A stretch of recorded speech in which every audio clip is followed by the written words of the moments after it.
kicking it off with positive power up. My personal positive power up is that I have upright today and I have my color back. So we are headed in the right direction. Passing it to Natalia. Okay, my positive is that I'm coming back home. Awesome. Is everyone's good at my home? Good, I'm glad. Hello? Are you happy to see your grandma? Yeah. She's fine and she's grateful that I'm back. She was lonely and really sad about that. Oh.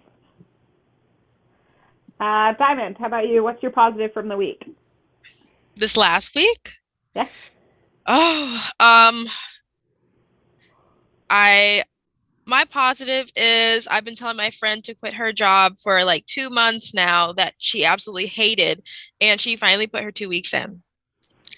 So I am so happy about that. Everybody should quit their job. I agree. That's my stance too. I'm like, are you unhappy? Yeah. First thing you should do is quit your job. That's literally, I just have one question. I'm just like, does it make you hate life? Yeah. I don't think you should be there. Yeah.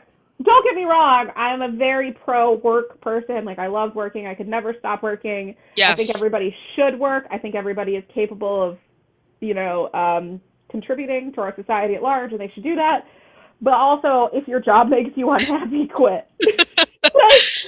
There's no ifs, ands, or buts. No, life is way, way, way too short to be miserable doing something that you hate when you could be happy doing something that you love. Like, you just took the words out of my mouth. For sure. All right. So, Meredith, you want to share one win from your week? You're muted. Well, look at this fancy office chair I got. I love that. Is it comfy? It's very comfy. I could sit here, like I would sit here and watch a movie. Like, great. Yes. All right, I dig it.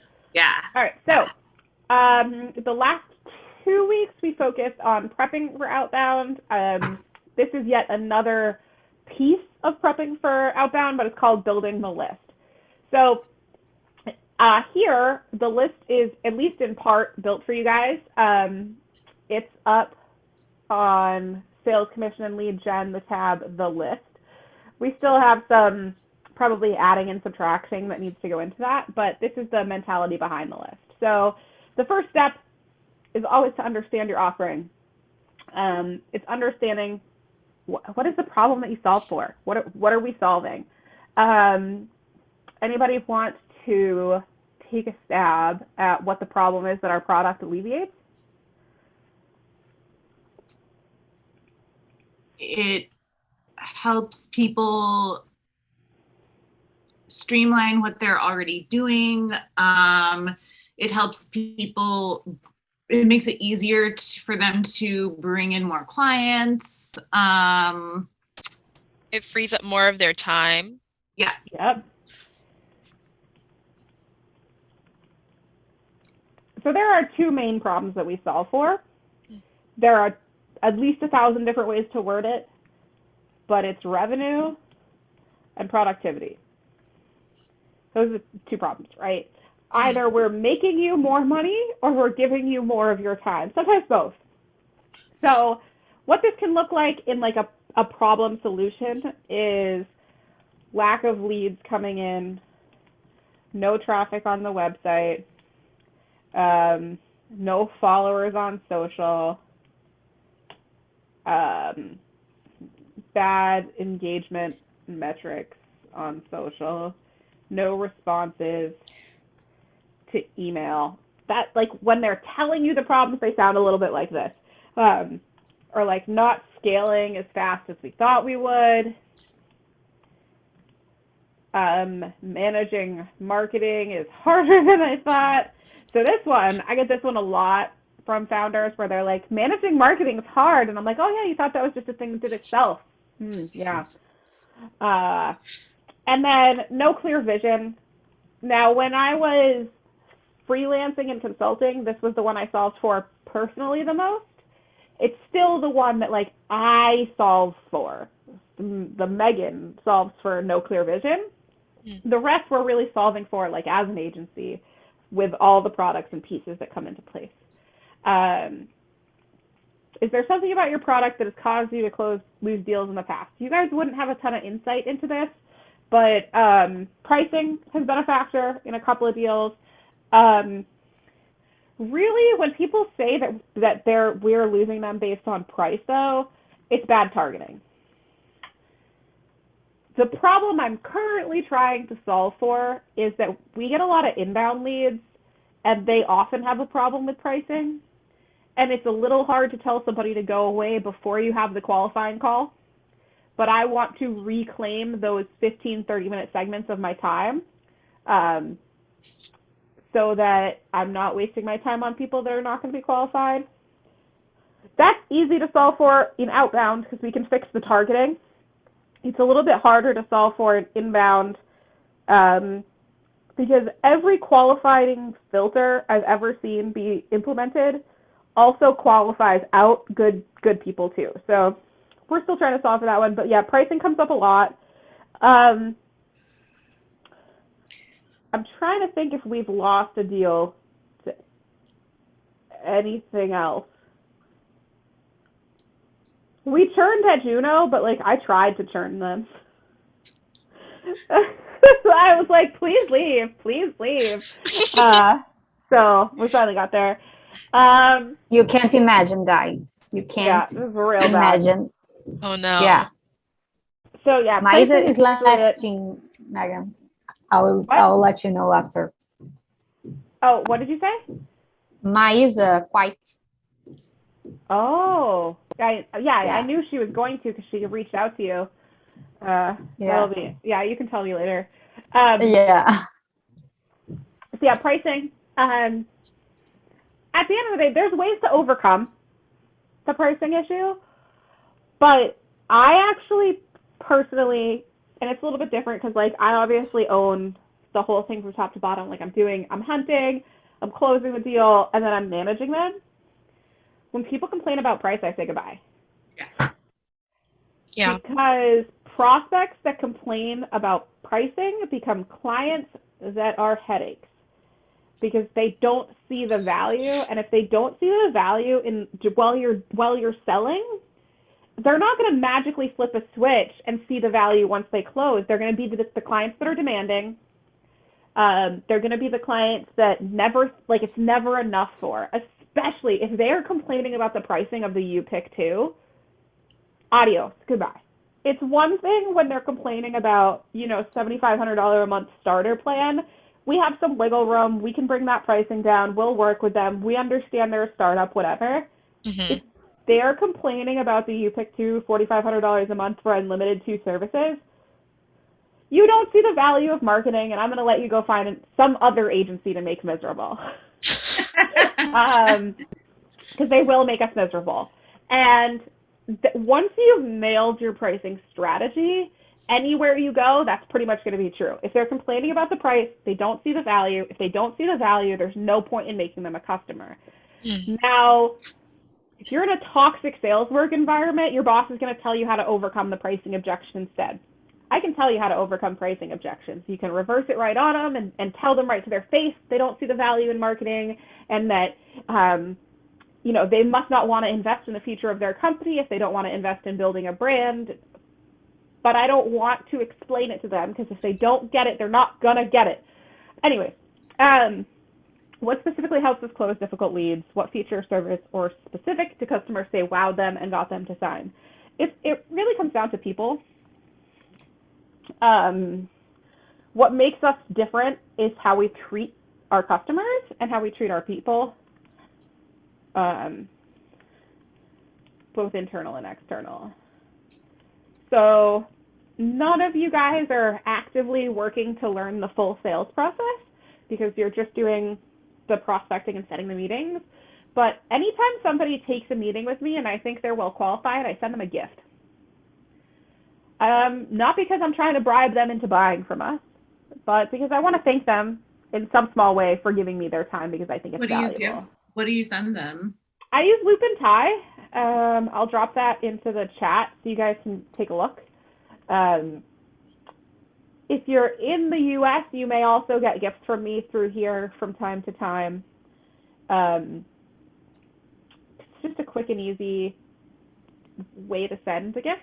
I usually send like the $25 or $50 package. They get to pick their gift, and does direct fulfillment.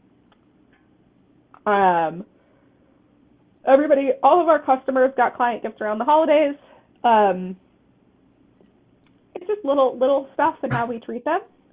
I always make it a point to learn people's key dates and write those down. You know, like when did they become a business? What's their big, or do they have a big kickoff? Do they have a sales kickoff date? Whatever those are, and capture those so we can just send a note and say, you know, we hope your sales kickoff goes great or whatever. And in terms of features, so on the UPick 2, the fact that it is unlimited is a big deal. And it's the way that the unlimited works is it's not per brand, it's per point of contact. So they pay us $4,500 a month to give us unlimited work. They're the only ones that can assign work and approve work, but they can do it across 2 or 3 brands if they're like an entrepreneur that needs help across multiple companies. And I mean, the unlimited in and of itself tends to wow a lot of people, especially when we say that, like, yeah, we mean it. I mean, it's going to be 3 to 5 day business turnaround on most things. Like, it takes time. I can't just it's not a machine, but yeah, it's unlimited. So this is a big one that has been hard pretty much everywhere else that I've worked, but I don't have a hard time with it here. Now that's because we don't work in high tech, and that is what I worked in the past. So could you explain the product to your grandparents or a young child? How would you explain what we do to grandma? Natalia, you want to take a crack at it? How do you tell your grandma what you do?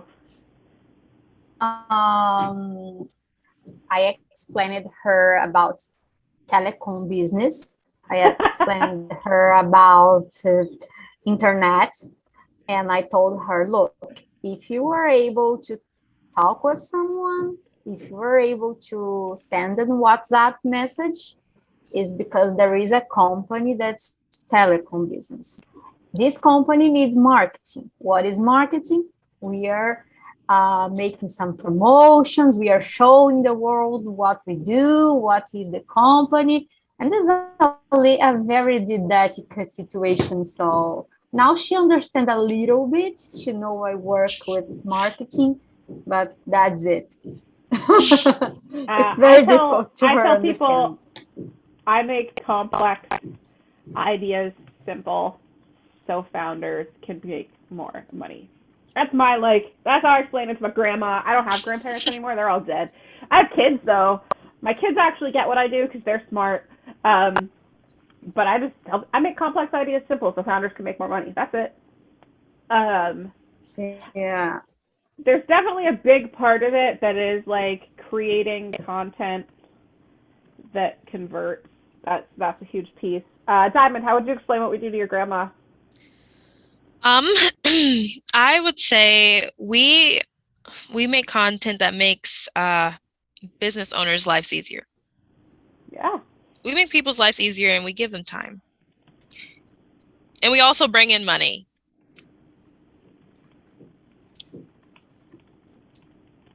Or actually, one thing I've said to her, because she's like, what do you do? I was like, we make money while making people money. Yeah, that is exactly what we do. We make money while we make other people money. That's right. That's it, on the nail. How about you, Jason? How would you explain to grandma what you do? We handle outsourced marketing for people that don't have internal marketing teams.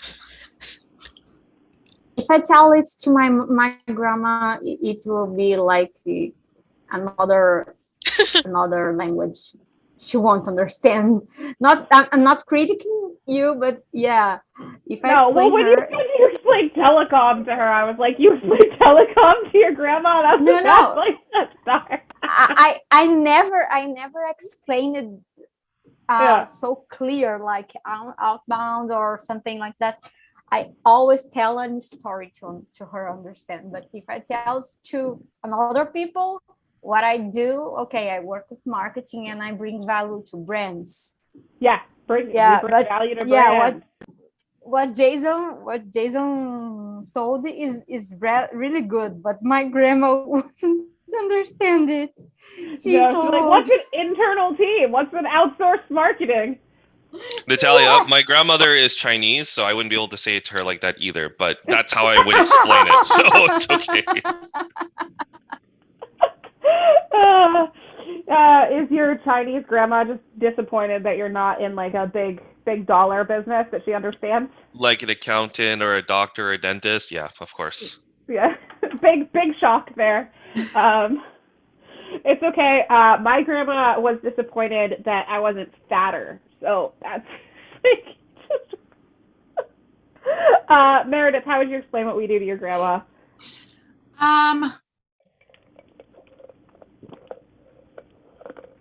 We do marketing for different companies. We help companies advertise, get the word out about themselves.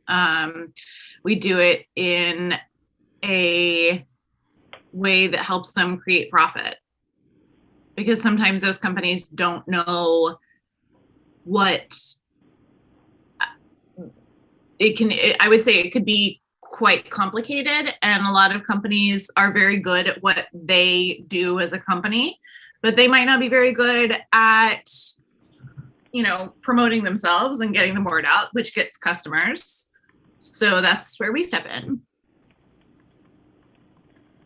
So you said something that actually hits what we do, right? Like the nail on the head, right? Which is that these companies, they're good at what they do, whatever that may be, whether that's getting data from point A to point B, or it's some type of software, whatever. They're good at their product. We do the marketing because that's not what they're good at. Right. That's it. Right. Yeah. So that they can focus on the thing that they actually are good at. And when we get down into the deep nitty gritty of it, when we're talking to people, most founders don't have the first idea how to make their key marketing hires. And that is actually something we can do for them when we scale to the point where they're really ready to have an internal marketing team, because they have a clear vision, they have a clear mission, they know where they want to go. A lot of these startups, these mid-sized entrepreneurial orgs, they want to make one marketing hire with no direction and have that person just create it, right? They're like a founder and they're like, oh, I'll hire the marketing person, they'll do the strategy. And you're like, no, we have to do strategy first. You have to have a hand in it, and then you can make that key marketing hire, and that key marketing hire is the person that should build your marketing team. But you cannot just hire like a marketing director and expect it to all be magic. That's not how it works. And that's like the education that we do. And then when it's time to offload, we'll help them make that hire that's right for them. What would your top customers say is the most frustrating part of your product or service, Basecamp? It's like, that is the thing we hear from people the most. I don't think it matters what software we're on. They're going to complain about their part of it. So Basecamp translates to their responsibilities. Hmm. I'm missing an eye. Clients don't like that they have to do work too. We are not quite, especially not for the price that we charge, we are not at the point where I can give everybody a dedicated account manager that just learns their brand and becomes their marketing director. Now, in some of our plans, that is what we do. Like, if someone came in and they wanted to pay us $18,000 a month to run marketing at their company and be their marketing team, I would go source an account manager for that account that would be their account manager, that would be 100% on point, in charge of their brand, and that's their only job. So when clients complain about that, it's really like, well, what you really want is $18,000 a month, but we talked about your budget being $5,000 a month. You can't have the $18,000 a month of service for $5,000 a month. This is what we can give you. Ultimately, like, the frustrating part for them is that marketing resources is not equal to magic. Sometimes it's not fast enough. Now, to be fair, we don't do any of that marketing or calls to action that are like, we're not growth hackers. It's not what we do. We help people find their brand identity, find their voice, and put it out there. We're not telling them that we're going to magically growth hack them from 0 to $100 million a year in revenue. There are marketing companies that make those claims. They charge anywhere from $20,000 to $50,000 a month minimum. And they do it, absolutely, because when you have that many dedicated resources, brainstorming how to make your brand a success, it happens. We're not there. What would those same customers say is the most helpful? Funny enough, it's our people. A lot of customers talk about how well I manage them. I think the number one thing I get back when I ask people what they're happy about is, they love how proactive I am in doing things while they're not paying attention. Little things like when we sell an account and it's you pick two, and let's say they pick like a content package, we're automatically going to do 3 social posts a week and 1 blog post a week. Even if you give us nothing, we will make it happen. It is not going to be as good of content if I can't get you to engage and give me information about your products and your services and your brand. But we're still going to do it. And that is the thing people say that they love is like, Megan's really good about following up and making sure that we get things over to her. Both these things are solved for when we scale to the point where we can hire dedicated account managers. We can have people more on top of them, and they have less responsibilities. Would I be comfortable using the product or service you are selling in your day-to-day life? Hell yeah, I eat what I cook, baby. We are customers of MKC, both internally for MKC. I also run Coven Cloud and the Blue Hydrangea on MKC. So my real estate business, my social media business, they are both on MKC. So obviously I'm comfortable. Would you be comfortable, Diamond? More than comfortable. Yeah. All right. Meredith, how about you? Very comfortable. Absolutely. Good. It would be Natalia. amazing. Natalia, would you eat what you cook here? I'm sorry. If you were like launching a business, would you be comfortable using MKC as your marketing team? Yes. How about you, Jason? Absolutely. Awesome. That's what I like to hear. So this is your unique service offering, right? So like I do this for other companies, which is like they might actually wrap it up in a bow for you. Most people don't. So this is what is our unique service offering. We do this through this, right? And that's what makes us special. I kind of owe you guys wrapping it up and putting it in the playbook. We do have a playbook. It needs some work. But the USP should be there, our USO. So then understanding your buyer, you guys can kind of do the HubSpot personas on your own. And I recommend that everybody specialize a little bit differently when you're building your personas, right? We have a wide breadth of things we can go after here.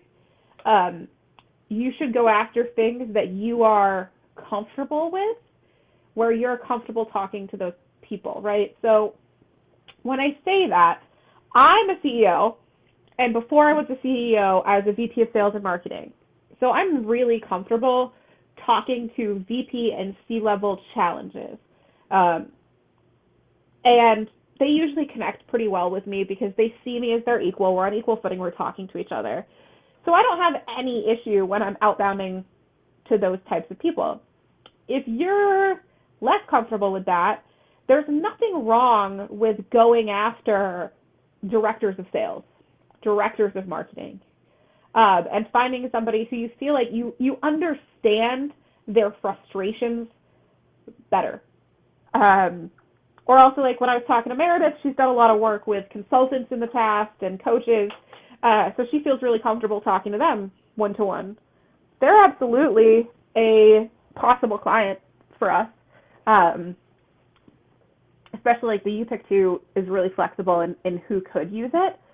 And then, like if you want to go after bigger businesses, but you want to target a lower seat, you can do that. A lot of larger companies like Ericsson, like StackPath, they have budget owners that aren't C-levels. You know, like a director of marketing, they have their own budget that they're free to spend, and maybe we could fit that budget.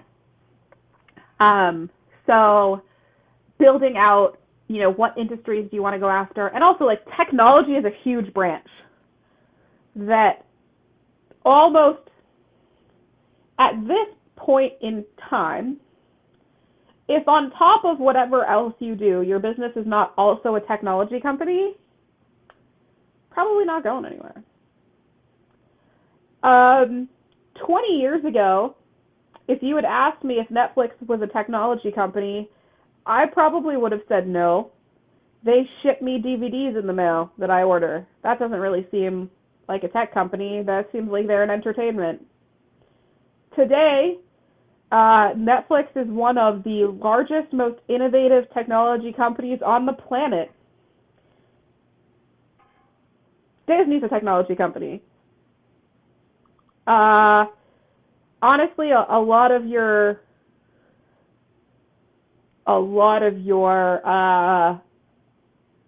like financial companies, tech companies,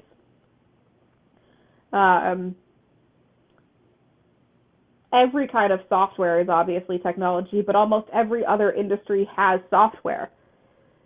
So you might think to yourself, like, oh, I've never really worked in tech.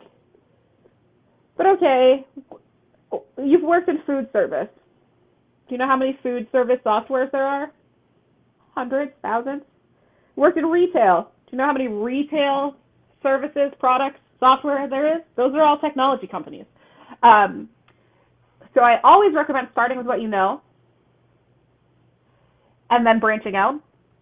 So like, we're technology, obviously, but what can that look like, right? It can look like fintech. It can look like, I do a ton of CDN and telecom.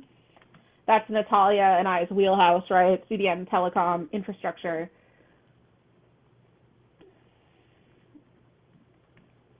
Network security, right? We've done extraordinarily well in managed services / MSPs. That's also, it's just outsourced IT, right? What do you know really well, Jason? Good question. Tech, sales, stuff like that. Yeah. Sales software? Yeah. So all those sales tools like Gong and, I mean, Fathom, which we use, they might be a target. But I would say sales software. And what about real estate software? Not so familiar with it. But you are familiar with the pain of being a real estate agent, right? Not getting enough clients. Right. No, so, but definitely, yes, absolutely. Real estate software for sure. Because it's reverse engineering it, right? So like maybe you're not familiar with like the product, but honestly, you don't need to be. The customer knows their product. What they don't know is their buyer. Mm-hmm. So I always try to tell myself, if I know the buyer, I know the marketing, right? So it's like, whose pain points do you get? Parents? Anybody that's targeting parents? Like a care.com type of thing? Oh, I see. Yeah. So anybody that's targeting parents, right? Because you know what it's like to be a new parent. I would say maybe like some stuff around fertility would work really well for you too. There's a lot of fertility software now that didn't exist. I used it during my fertility journey. I had no idea, guys, that you could monitor your temperature all the time and know when you are most likely to drop eggs. through like your phone will notify you and be like, it is the 14th day of the month and your temperature is X. Better get to hopping. You're like, whoa, okay, to the bedroom we go.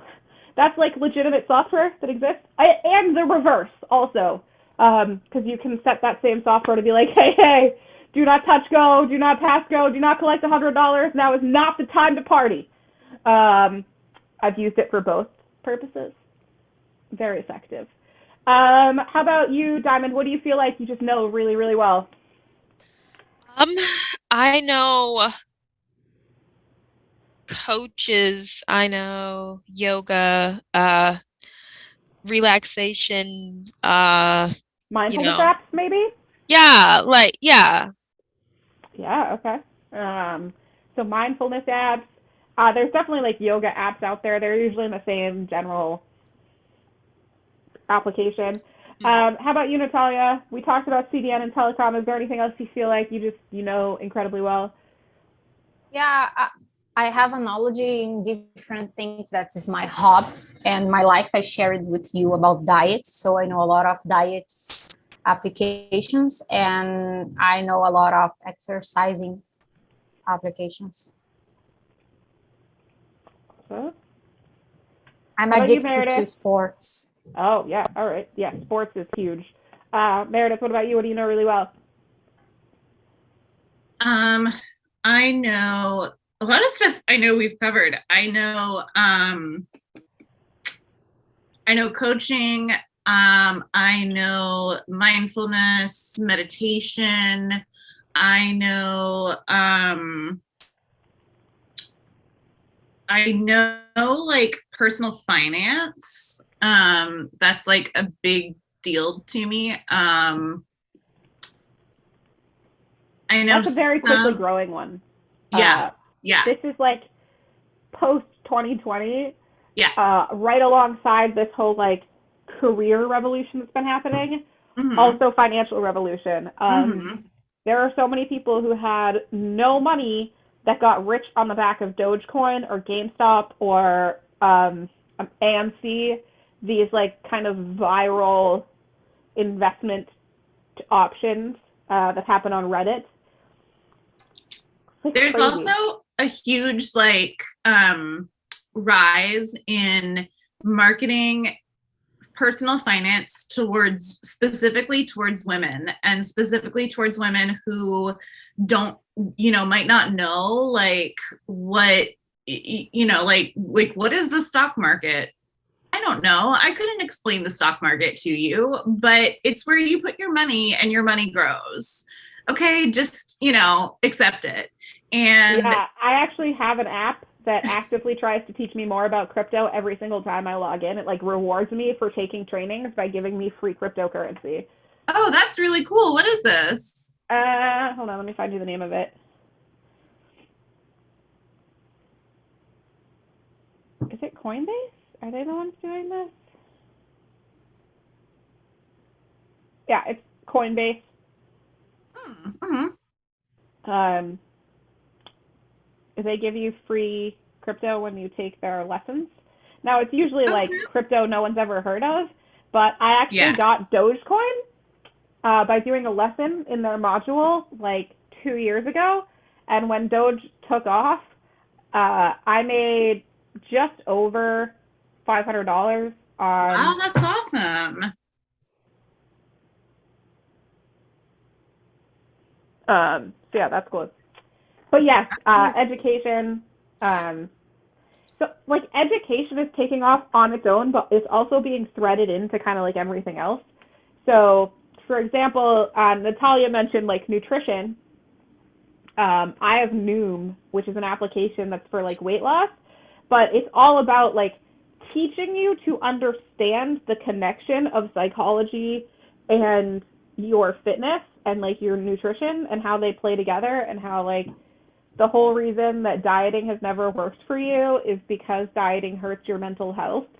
And if you treat your brain well, you just start losing weight and you find your natural rhythm, like the weight you're supposed to be at, just by being kind to yourself. I was like, wait. I've been doing this all wrong. I've been starving myself for no reason. And yes, 'tis true, starving yourself is not helpful. But that's one of those things that's like, that education didn't exist before. And part of why I am so passionate about technology is because it reaches education into areas that did not have access to it before. Because the internet penetration rates are on a rise every single year. Even countries that you think of as being sort of disconnected from the world, those are the ones that have the largest growth margins year over year for internet penetration. So like all of South America is above 60% now. Every South American country is above 60. Did not used to be, which means that more than half of South America has internet access. And that was not true before. Without technology, Natalia could not be sitting here with us having this conversation. And it pulls people out of situations that they had no path out of before. Because all of the world's knowledge is at your fingertips. All you have to do is have the motivation and consistency to like care and follow through on it, which is a separate issue. But that's why technology is so important, because it can get these tools into the hands of people who would not have them otherwise. And for social change too. Yeah, well, social change comes with education, because as soon as people know that it's out there, the tables flip. Yeah. Because the number one like kind of stopper of social change, of growth, is that people don't have access to information, so they don't know how things could be. If someone doesn't know how to read, they can't change their local governments. The day that you know that women around the world can own houses, then it's like, well, why can't I? Yeah. And all of a sudden you have revolutions in countries that have had hundreds and hundreds and hundreds of years of instability led by women who are just like, no, I can, because they're doing it everywhere else. So that's technology on a wide spread. And if you can get companies to buy in, if you can get them to understand that that is the narrative, their brands will take off, because that's what people care about. They don't care about how your product works. They care about the impact that it has. Company size. Our best customers are definitely smaller businesses. That said, there's definitely a place for enterprise customers. There's a sell for enterprise that's different than the sell that we use everywhere else, though. And we have to really separate the brands in our heads. So like smaller businesses, the sell is everything you said before, right? Like, we take it over, we give you productivity back, we get marketing so you don't have to. That's like the line with small and medium-sized businesses. With enterprise, we're talking about, we can be your failover, we can give you extra bandwidth, $4,500 a month is a sneeze. What is an enterprise? Big business. So enterprise would be like 500 or more employees, very profitable, kind of corporation level. These companies have slower buying cycles. They're a little bit harder to navigate, but at the end of the day, they don't expect anywhere near the high level of touch the small businesses do, especially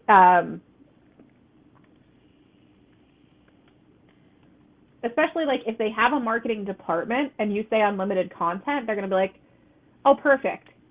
Because they have an internal person whose job it is to come up with marketing ideas, but they might not have the bandwidth to get everything done.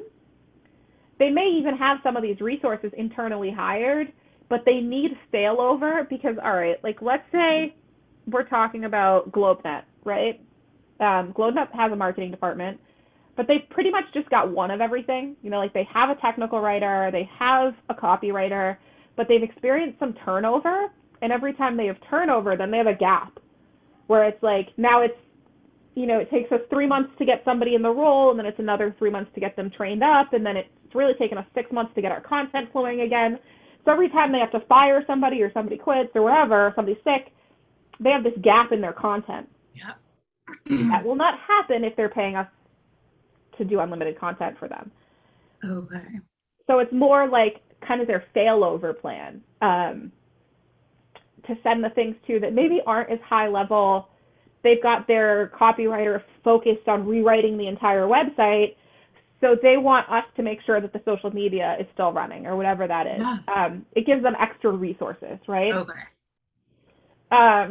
So our job titles are usually, we have this one persona that's CEO, founder, owner type, right? Sometimes they're president of small business. Then we've got this like VP of marketing / VP of sales of midsize. And then we've got directors at enterprises. That's usually, we've kind of got these 3 tiers. I've had really good luck talking to the one salesperson at an organization to get them to tell the CEO they need us. That is where most of the pipeline right now came from, is I pivoted and I did this strategy. Because there's a very clear thing that happens that we can target them for. If they have hired their first salesperson this year, that salesperson is in a lot of pain. Because to get hired, that salesperson told the owner that they were going to close a whole bunch of business and that it was going to be easy. And more often than not, that salesperson came from an organization where they had a lot of support, they had a marketing team, they had a clear ICP, ideal client profile, that was targeted for them, and they had marching orders. They came into the small business, they were hired as the VP of sales or the director of sales or whatever. When you're looking at LinkedIn, a really clear identifier that this is going to be a pain that they're in is you have a salesperson that previously was working at bigger organizations that carried titles like director of sales, who just took a job at one of these small businesses as the VP of sales. When you're the VP of sales at a small business, that means you own sales 100%. The CEO no longer cares about sales at all. They think they've outsourced it to you, your job, your function. They're often in a lot of pain because they have 0 materials to convince people to buy. The website sucks. The social media presence sucks. They don't have a white paper or a case study. They have nothing. They're just selling themselves. That's it. And they're expected to get to these crazy, crazy targets with nothing. Those are usually great targets for us to talk to because they're already actively in that pain every single day. And so you can be like, hey, man, for less than your salary, we could come in and we could do all of this content for you that would make your job so much easier. And that tends to be a good sell. Revenue, we just go with profitable. I don't really care what the number is, other than that they're making money, because if they're not making money, they're probably too early for us, and we end up giving away work for free for a long time before we get a contract. And I love startups, but I just don't have the time and energy to do that right now. So these are the big things right here that are going to build your targeting and build your outbound messaging, which is what are their most substantial challenges and pain points. So that's like, what problem are we solving?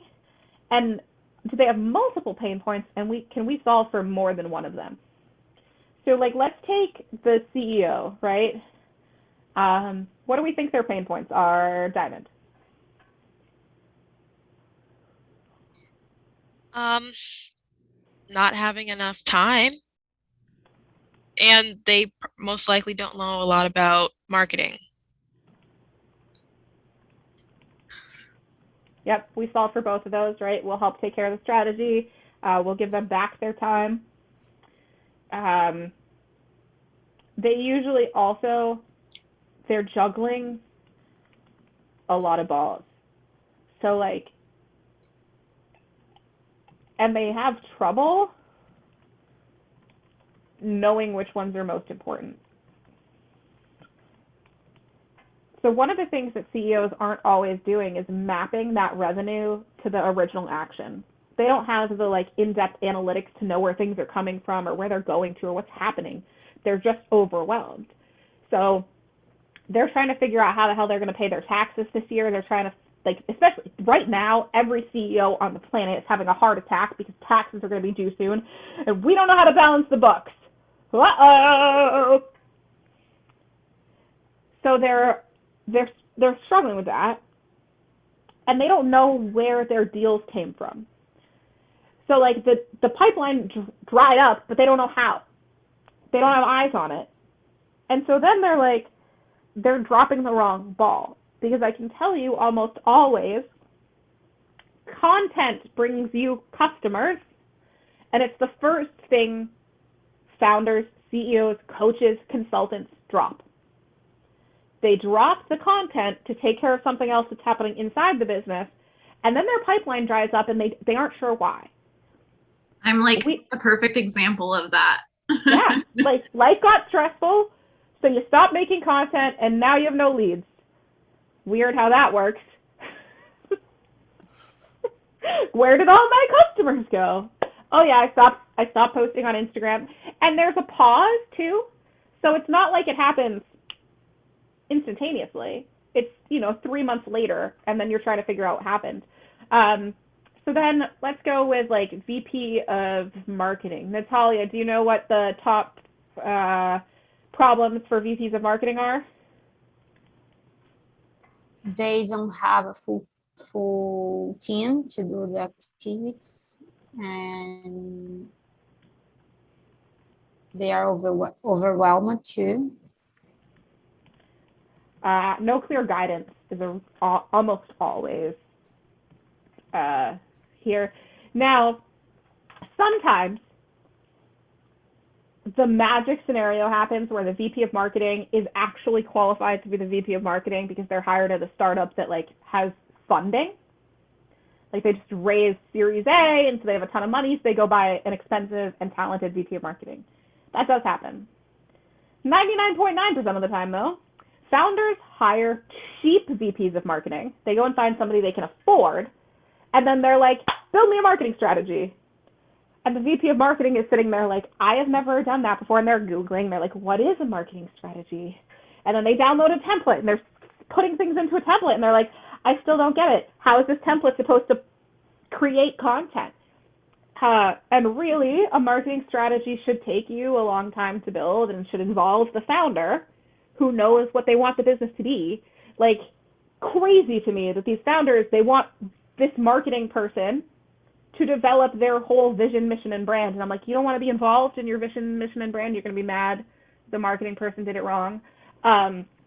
So angry founders is one that happens a lot. Like, the VP of marketing has a lot of pressure on them to produce revenue, but they're not getting any clear direction. They don't know what the brand is supposed to be. And then the founder is mad because they're not producing revenue 3 months into their role. So that's VPs of marketing. Jason, what do you think VP of sales, their substantial challenges are? Having sales team basically trained up, ready to go. So there's always turnover, especially on the SDR front. On the thing is, it's liaising with product usually, making sure that your messaging is the same between marketing, product, and sales. That's what we're having issues with right now. That's why we just hired a product guy. Other than that, like, it's just making sure that you're hitting your numbers, hitting that quota. So, yeah, I would just say obviously mainly it's revenue goals, right? So, there are all these pieces to underneath it, right? It's like you've got a founder that wants you to hit your revenue goals, but then you've got all these problems that are getting in the way of that, right? You got the untrained salespeople, they're churning. You don't understand the product, and there's no clear messaging about the brand, right? So that all goes together. Key success metrics. What does success look like for a CEO? Revenue. Yeah, revenue and profit. That's pretty much it, to be honest. That's all we really care about. What about a VP of marketing? Analytics? Yeah, so those analytics are usually like leads, traffic, KPIs around like CTAs clicked, forms filled. Marketing's really dated, guys, and the KPIs are bad most places, but it is what it is. VP of sales. Anybody know what the big metrics are for VPs of sales? I actually Like- don't. Profit. Yeah, usually not profit. Funny enough, despite the fact that the CEO's number one top concern is profit. That was what I was thinking. I was like, why is profit and revenue and profit not all of these people's like? You would think that, Meredith, that is so logical. I don't know anywhere. I don't know a single company properly aligning their marketing and sales leads to revenue and profit. That is dumb.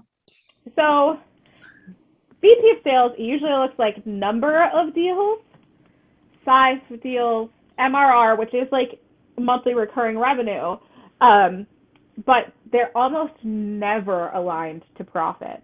That's why salespeople cut bad deals. All the time. All of the time. Because they're paid on top line revenue, not bottom line profit. So they're selling deals that take a lot of resources for a small amount of money and hurting the business. But that is how they're paid. All right, guys, we're running low on time, and I have another meeting that starts at noon. We will continue this next week. Any quick questions I can answer for you before we wrap up? All right, guys, it's been great. Lovely to see you all. Ping me if you need anything. Okay. Bye. Bye. See ya. Thank you. Bye.